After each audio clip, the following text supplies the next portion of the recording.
xisbiga mucaaradka UCID ayaa tababar u soo xiray gudoomiyaasha gobolada iyo degmooyinka iyadoo muddo 5 cisho uga socday magaalada Hargeysa tababarkani hadaba tababarkan u soo xidhmay gudoomiyaasha gobolada iyo xubno kale ayaa waxa ahaa mid lagu dardargelinayo howlaha xisbiga iyadoo dhawaana la filayo inuu dalka ka bilaabo kaambeynka doorashooyinka ee wajahayaan xisbiyada kala duwan ee dalku iyo sidii xisbiga mucaaradka UCID ugu guuleysan lahaa aqalka madaxtooyada Soomaaliland hadaba waxa ugu horeyn halkaasi ka hadlay gudoomiyaha xiriirka gobolada iyo degmooyinka ee xisbiga UCID Cabdiqani Salafi iyo qaar kamid ah gudoomiyaasha gobolada ee tababarkani u soo xidhmay waxaana hadaladoodii kamid ahaa xuraya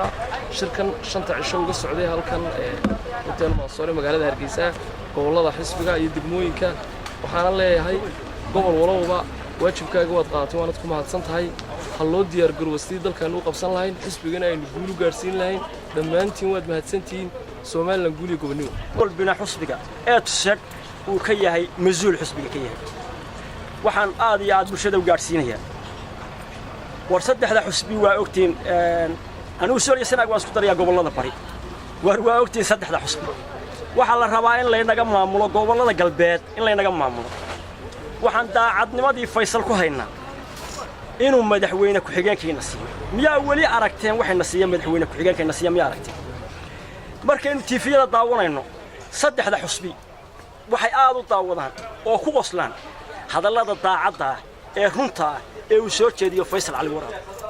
waxaynu ku xamanaa dhamaanteen aynu isku raacnaa in run sheega waxa jira Faysal Cali Waraab haddaynu garanay Faysal Cali Waraab run sheego war maxaynu soo saar weyn oo dooran weyn bedel weyn la muujiyana waxa weeyaan damba ugu jirta xisbiga UCID in dhalinyaradu ay runtii u soo jeestaan mabdooga dhalinyarada iyo isbedelkooga anagu runtii haddaan nahay xisbiga UCID waxaanu nahay dhalinyaradu isbedel ha muujiso maanta waa maalintii aynu la tartami lahayn xisbiyada kale waa maalintii aynu goosha qaadan lahayn waa maalintii aynu dalka qabsan lahayn waa maalintii qof kale ku eegay waxaan leeyahay waxaad moodaa inay ka baxday dhaxaltooyadii doorashada madaxweyne ku xigeenka waddanka oo la doortay goboladii bari ee laga ilaalinayay kursiga maanta waxaan leeyahay bari ay soo jeeso wax la qabso Soomaaliland u taagan waa dhalinyaro muhiimada waxaanu siinaa inaan dhammaan isku xidhno dhammaan goboladii oo dhan aanu shaqeyno insha Allah tacaala aan guul gaarno sidoo kale waxaan hambalyeeynaa gudoomiyaha musharax madaxweyne ku xigeenka xisbiga UCID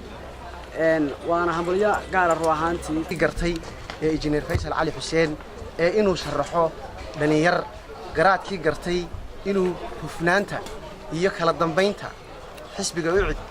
gartay inuu gobolada bari iyo gobolada galbeedka ee Soomaaliland maanta walaaleeyay marka waxaan leeyahay gudoomiye waxaad asiibtay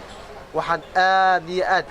labada musharax kale waxay garan waayeen Axmed Khalid Farax Ariel TV Hargeysa